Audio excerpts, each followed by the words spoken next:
everybody, it's Jason from the Texas Gun Vault 2, and we're back out here in the garage for another First Impressions video. Actually, it's kind of late on a Sunday night. I'm going to upload this, so I don't know when people will actually start seeing this video. Right now, it's like 11 o'clock here in the garage.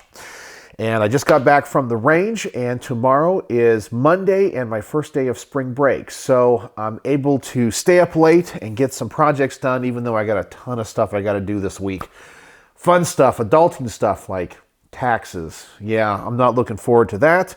But also I need to catch up on emails and other just correspondences with people and just do a bunch of stuff. It's also my birthday week.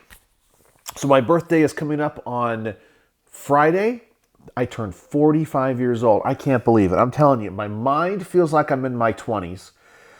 I guess, I don't know. My body kind of feels like, I guess I'm about 40, my body. I'm at that point where you start to wake up and you're like, oh man, like, I mean, of course I do have rheumatoid arthritis, but I'm like, oh, my knee or something like that. I'm like, I didn't do anything, you know? Yeah, my mind feels a lot younger than I think my body actually is. So, or maybe it's my maturity level is in my 20s. My mind's in my 30s. I don't know. But anyway, I know that based off of the title of this video, some people might find this video and go, this is the worst review I have ever seen. I have to remind people as a caveat, this is my second channel, hence the Texas Gun Vault 2. It's a behind-the-scenes channel where I talk to my biggest fans. And if you want to see my main project, the Texas Gun Vault, there's a link in the description below to my main channel. It's much bigger than this one. And the First Impressions video are just videos that I make when I get guns back from the range, and I tell you how the filming went for the range reports. So you're not going to see any shooting footage in this video.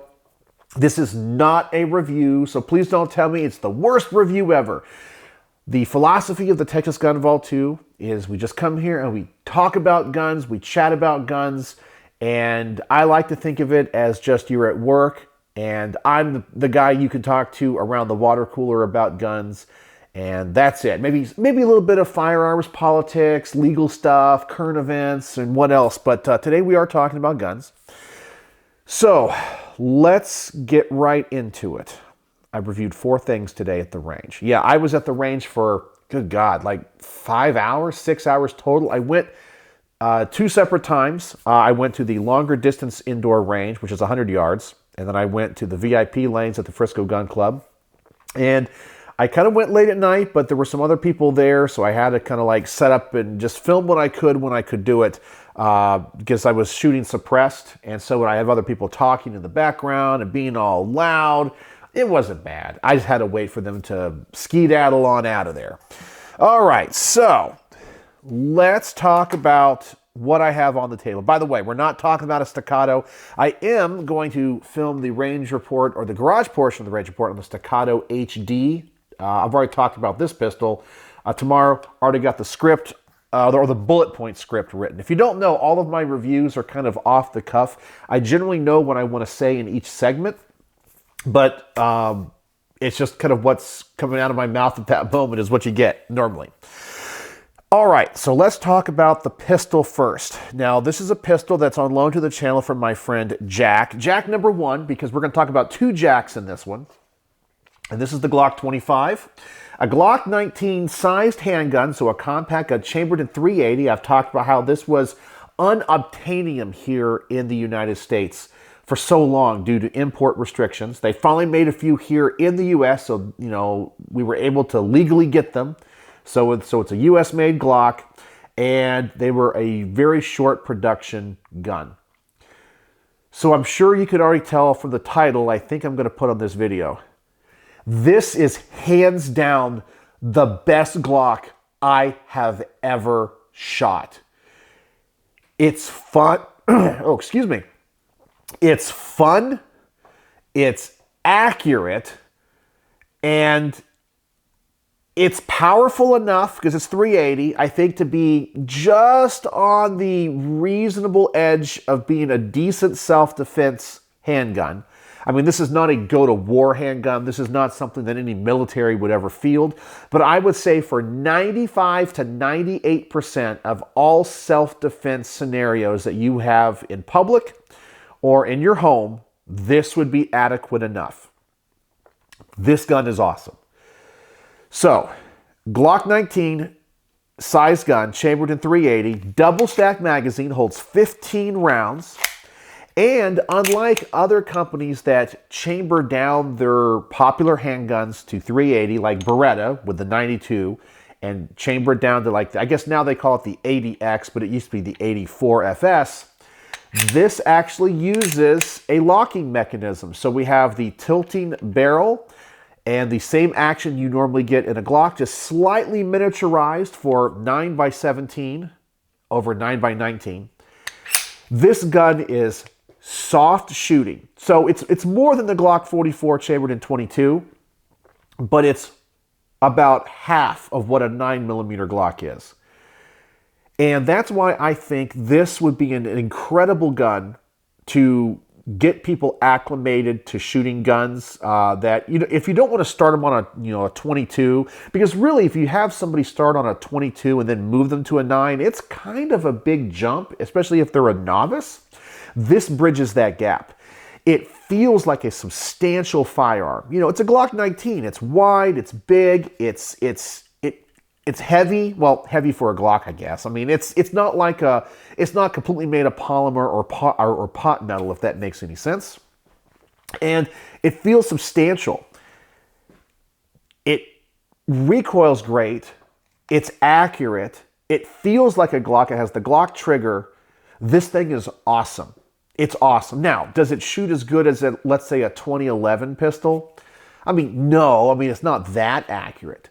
But this, hands down, is the best. I don't shoot this one low and to the left like I do every other Glock. I don't know what it is. This is awesome.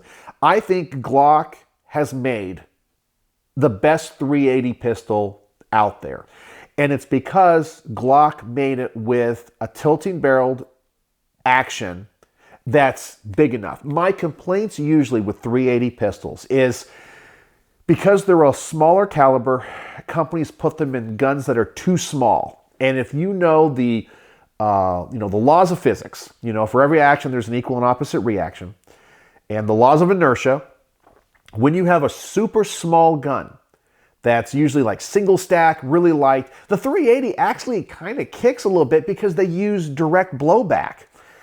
So people think it's not going to hit as hard, and it kind of does. If you have larger hands with this really tiny gun, you have limited capacity and a weaker cartridge, it's just not a good design in my opinion. But Glock put it into a substantial gun with a locking mechanism. This gun is freaking awesome. This gun has risen to the top as my favorite Glock. Now, is this, I said, a go-to-war Glock? Is this the Glock that I would want in end times, if the end of the world happened? No. I would want my Glock 19 or a Glock 19 or 17 or something of that nature, or one in .357 SIG. But for everyday carry, everyday home defense, would I recommend this gun to people that maybe have weaker hands or, like me, have rheumatoid arthritis, or maybe they're older, they're not gun enthusiasts, and maybe 9, 45, 40 is going to be too much for them? You get a lot of capacity in this gun. Glock ergonomics, Glock controls, all the safeties that you have on a Glock. You have the 3 safeties. You got the blade safety, the internal safeties. It functions the same way, easy to manipulate. Slide isn't too hard to pull back. Yeah, it's awesome. This gun is awesome. It has risen to the top. So, yeah, it's great. Now, it wasn't 100% though on the review, because the only issue I had though was the ejections. I believe, now I am not necessarily an engineer, but I believe the recoil spring is 1 or 2 pounds too strong for this gun. The ejections were weak and occasionally erratic. I got a couple that went to like the 12 o'clock, the 11 o'clock. A lot of them went to like the 2 o'clock, kind of dribbling out of the gun. I didn't have any reliability issues whatsoever between ball and hollow point ammunition. But I think if the recoil spring was like 1 pound less, it would probably eject better. The other weird thing is the magazines.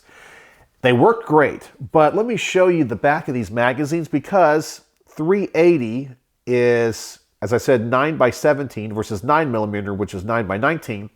These are the same size and profile as Glock 19 mags that go into that frame, but they make the magazine shorter internally. So it's weird to load a 380 into this magazine because you feel like it's not going back all the way. You're like, oh, why is it going back? And you realize, oh yeah, it's shorter. It just feels weird. It doesn't change anything about the performance of the gun. It's just that when you're used to holding this magazine with this external dimension and loading a 380 in it, it doesn't feel right. But this gun is awesome. Awesome. Oh man, I've always wanted to shoot a Glock 25. I hope that you get a chance to. This thing is fun. I think it's, as I said, not an end of the world go to war gun because of the caliber, but it's great for carry, self-defense, great for people that maybe have weaker hands or are older and looking for something that's not going to be as powerful, easier to control. Yeah, this thing just checks so many boxes. Glock 25, amazing. Glock 25, amazing. I really cannot sing its praises more. I just think the recoil spring is a little bit too stout. And by the way, for some reason, I'm getting a little bit of allergies right now, so if I sound like I'm a little bit stuffed up, it's what's going on. Speaking of awesome, I'm about to grab a drink here. Have you guys seen the new Dr. Pepper Blackberry? I love Blackberry. This is so freaking good. Yeah, man, this is awesome. The smell of it is stronger than the actual taste. I've always loved the Blackberry.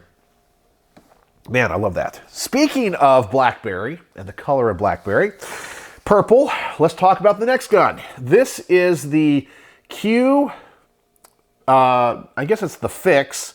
Oh, this was called the Peace of Mind. I want to say, wow, what did D say? This is like 1 of 100 or something of that nature. It is integrally suppressed. It has the pork chop suppressor on this, chambered in 8.6 blackout. Little purple accents on this. This is a really cool gun. Now, for some reason, when it comes to Q guns, I always have a little bit of an issue. Now, accuracy-wise, this gun is pretty good. It's a bolt-action gun. It's kind of cool because it's like a bolt-action gun that's just like miniaturized. And I think Q does a great job with their engineering. Every part on this looks just well built, well thought out. I love the ergonomics of it. I love the controls of it. Accuracy-wise, I would say I shoot it pretty good. I actually shoot the semi-auto 8.6s a little bit better. I just get better groups. In fact, the next rifle I'm going to show you is also an 8.6, and it grouped better than this gun did. But that's probably more me than anything else. But it was very good. It was very good. Now, is the gun fun? This gun is so much fun. This is probably the most fun I've ever had on a bolt-action gun. Hands down, this is it. And of course, for me, when it comes to my reviews, a gun that is fun usually gets ranked pretty high. Because if a gun is fun, you're going to want to take it to the range. You're going to want to enjoy it. This gun is also crazy quiet. Crazy quiet. The suppressor does an amazing job. 8.6 subsonic is really quiet as it is. This is a super fun, super quiet gun with generally pretty good accuracy. For me, anyway. But we had 2 issues with it. And I know, I always find issues with Q. It's not because I hate Q. It's just, I'm telling you, I've mentioned this so many times. The high-end companies need to send me guns to review. I'll send them back. Just give me a T&E gun, test and evaluation gun. Because I promise you, I think I'm a competent reviewer. I think I'm a knowledgeable gun guy. I'm not like an expert shot, but I'm not going to torture test the guns, but I'll always find issues, okay? Let's go over the small issue first. This stock. This is a folding stock, but let me tell you, it is really hard to fold. You have to push down on this And I have a hard time getting this stock to be folded. Like, you got to put a lot of pressure in this. And I know people are going to say, oh, you're weak. Yeah, I can't do it right now. Normally I have to put the gun like upside down and like put my thumb here and lift up on, and then it will come up enough and then fold. It's too hard to fold, okay? Number one, and I'll probably have to make a video on that when I do the range report.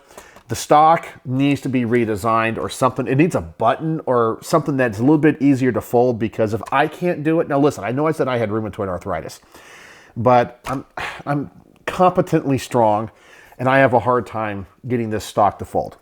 That's not really a deal breaker, because I probably wouldn't store it or carry it folded anyway, okay? I really don't, it's not that big of a deal.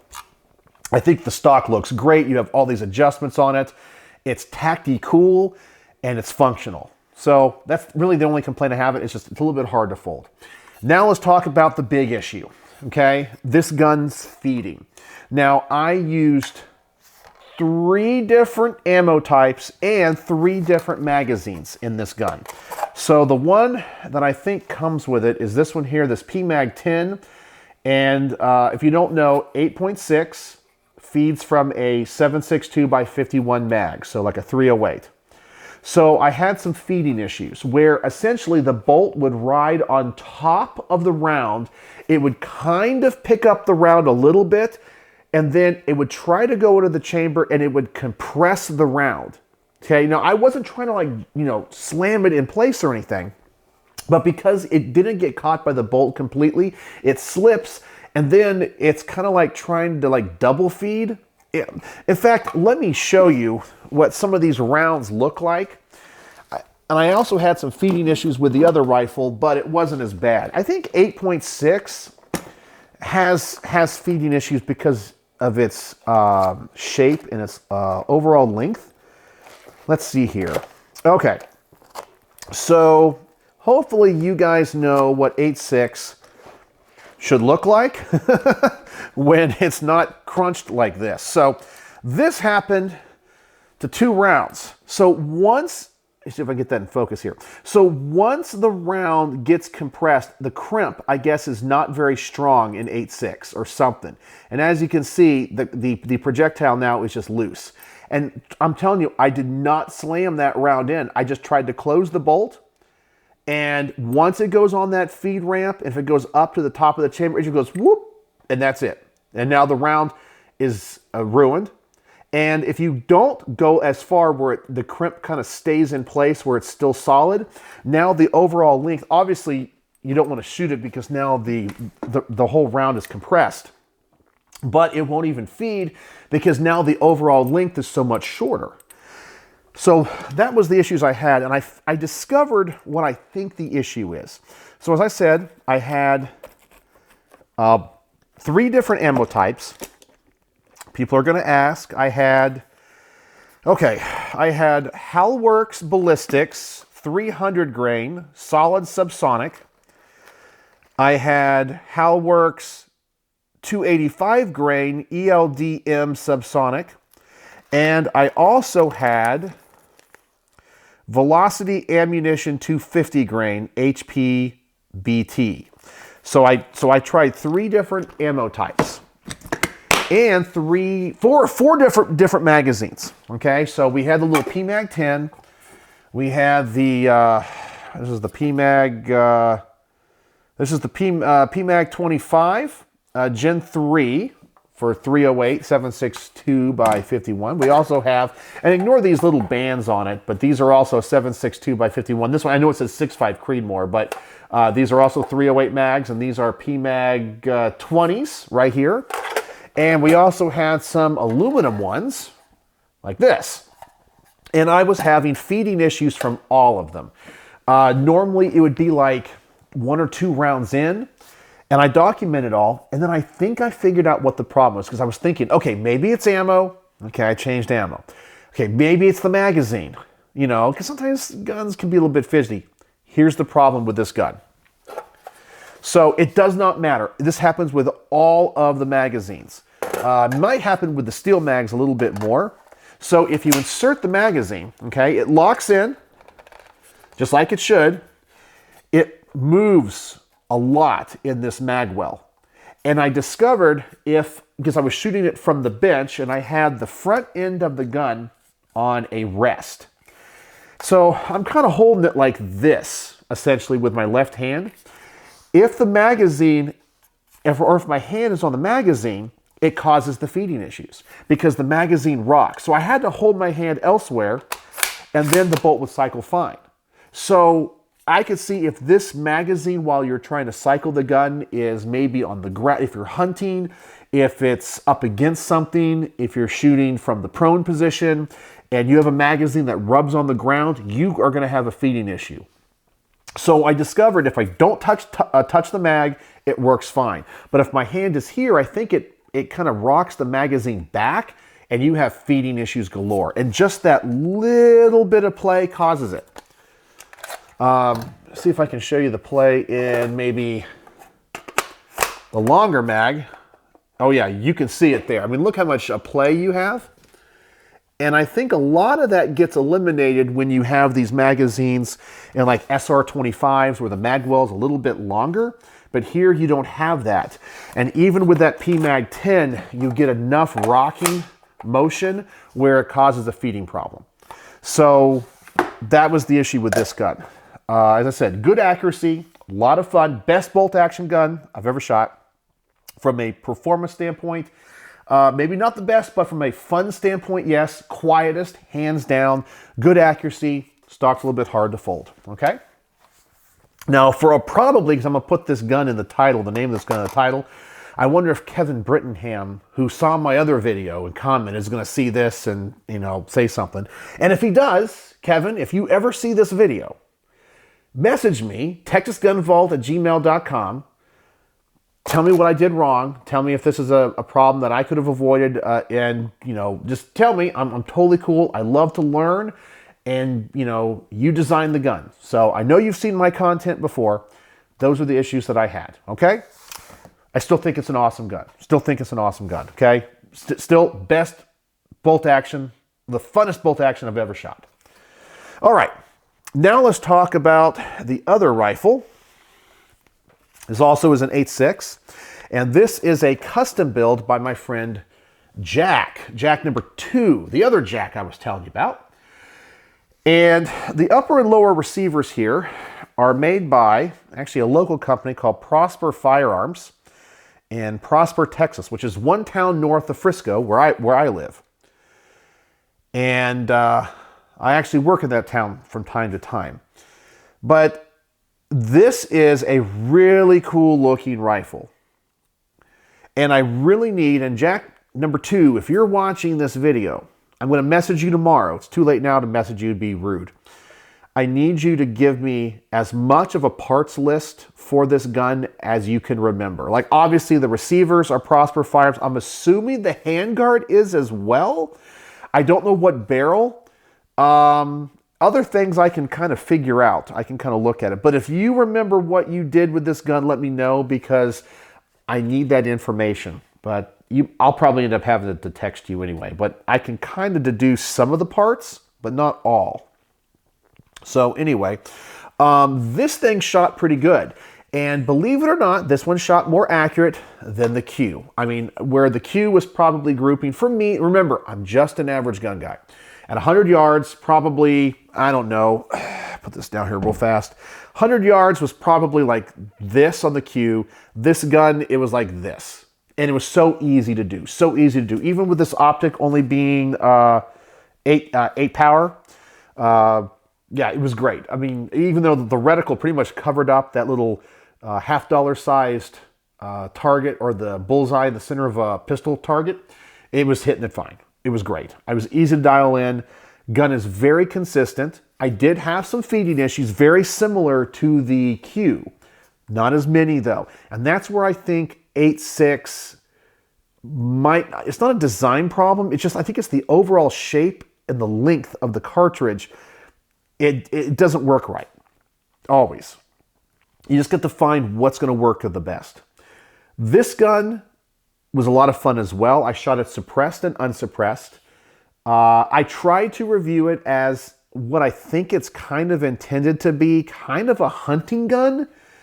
See, the 8.6 for me is kind of a caliber that has an identity crisis, because I watch a lot of videos and a lot of people talk about like hog hunting with it, deer hunting with it. Totally see the application for that, okay? That's what it's designed for. Super quiet, you know, even though it's subsonic, a lot of power out to further ranges, very accurate, so forth. But then they put it into a gun like this. And what does this gun look like? A defensive gun, like a defensive carbine. So what is it? So I tried to review it from both standpoints. So as a kind of a target range hunting gun, it's awesome. It is awesome. I mean, I would say, like, for me, if I was going to go, I've never hunted, but if I was going to hunt hogs, this would probably be the setup I would want.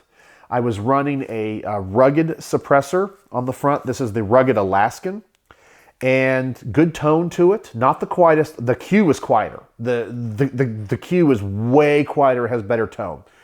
But this suppressor did a good job. You could easily shoot this suppressed, never have to worry about hearing protection if you're out on like a hog hunt. This thing is fantastic for that. But I did want to try to review it as a defensive carbine. So what does that mean? Now, I had very limited ammunition, so it's not like I was able to put hundreds of rounds through this, because 8.6, it's a pricey thing. And so thank you so much, by the way, Brownworks, for sending me some 8.6 ammo. Thank you so much. So I tried to review as a defensive carbine. It does not work as well. Okay. Could you use it for home defense? I guess it'd be expensive. It's a little bit overkill, I think, for that. But at short ranges and short distances, super low recoil, it'd be super quiet with a suppressor for home defense. The downside, I think, also to these semi-auto 8.6s is the actions seem to move a little bit slower than other ARs. Now, I have never seen, and I doubt there is out there, an 8.6 machine gun. You know, someone took one of these, an SOT, took one of these and made an MG out of it. I don't think so, because it'd be silly and stupid. But I don't think it would work as well because the action seems to move slower. The bolt seems to move slower. So when I try to shoot this gun faster, I have malfunctions.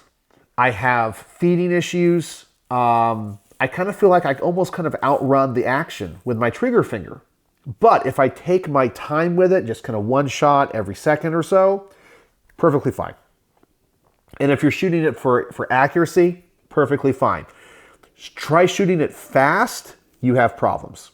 It didn't matter if this was suppressed or unsuppressed, so it wasn't the suppressor adding the back pressure that made the gun run better or anything like that.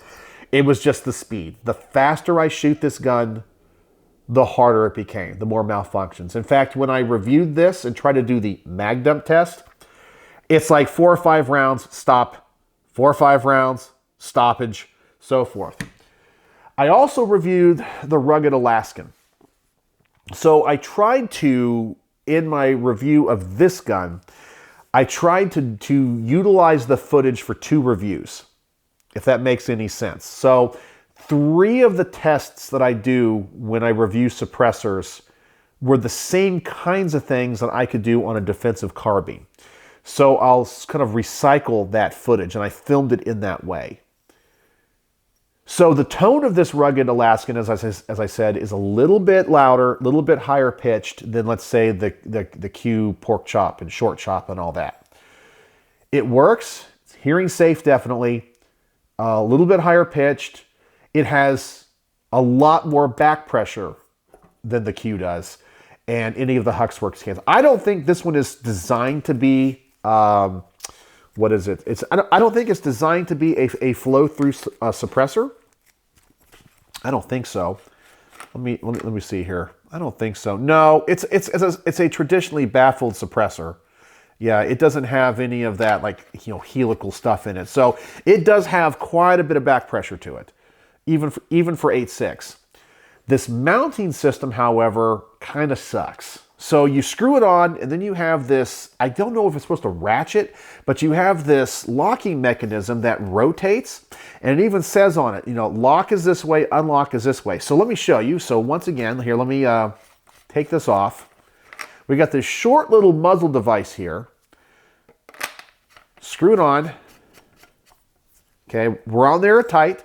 Now we're going to take the lock, and we're going to rotate that all the way. Okay, so now it's supposed to be locked on. Is it really locked on? I can turn it a little bit. Now, it won't rotate all the way off. It won't. Is that what it's supposed to do?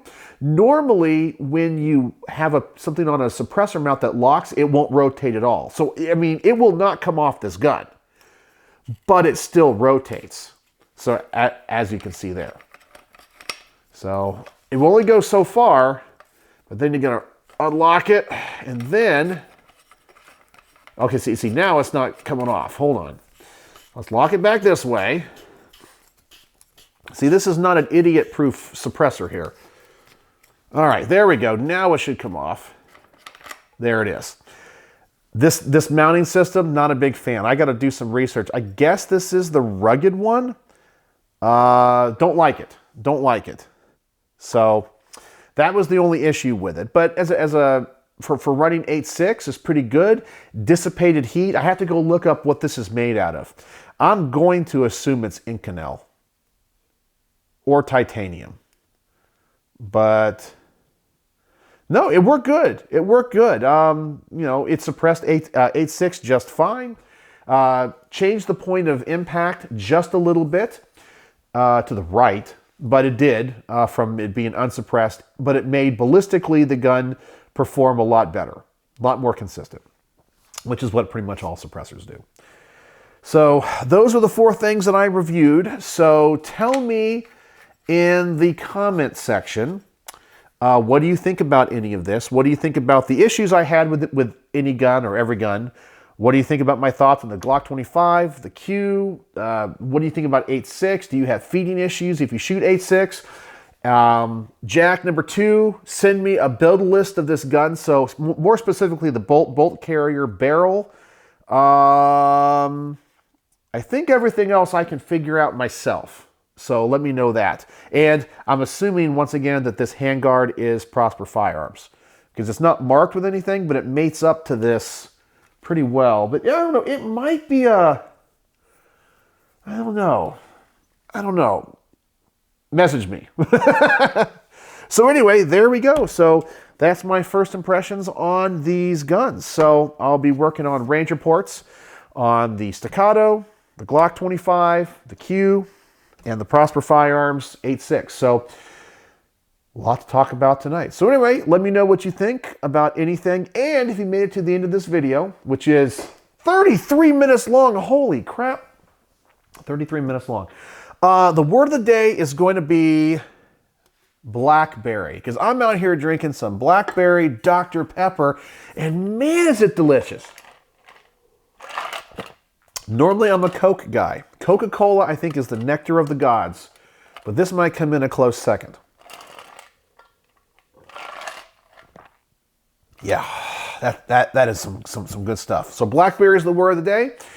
So let me know what you think. And as always, thanks for watching.